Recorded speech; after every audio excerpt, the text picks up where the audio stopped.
আজকে আমার নাতনির জন্য বড় দেখে একটি সান্ডা ধরে নিয়ে আসতে হবে।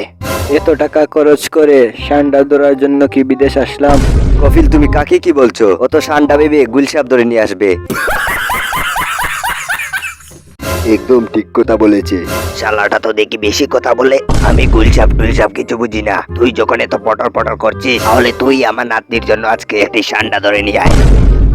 মানে কফিল, আমি বলছিলাম ও তো নতুন এসেছে, তাই ও কি পারবে ধরে আনতে? পারবে না কেন?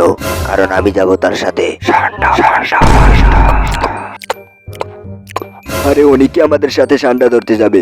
ওনাকে নিজেকেই তো একটি সান্ডার মতো দেখতে লাগছে। আরে বোকাচোদা, উনি 20 বছর ধরে সান্ডা ধরছে, আর উনি এতদিন ধরে কফিলকে সান্ডা ধরে খাওয়াচ্ছে। অনেক কথা হয়েছে, আমি আর কোনো কথা শুনতে চাই না। আমার নাতনি সান্ডার বিরিয়ানি খাওয়ার জন্য কান্না করছে। তোমরা তাড়াতাড়ি যেখান থেকে পারো না কেন একটা সান্ডা ধরে নিয়ে আসো, না হলে সব কটাকে ধরে ধরে দেশে পাঠিয়ে দিব। অনেক কথা হয়েছে, এখন আমার সাথে চলো, একসাথে সান্ডা ধরে নিয়ে আসবো। আজকে তো আমি সান্ডা ধরবো এবং আমি সান্ডা ধরে কফিলের নাতনিকে পটিয়ে নিব। আরে এই বুকাচুদাটাকে কেউ সামলা, ওকে বল সান্ডা পার্কে থাকে না, জঙ্গলে থাকে।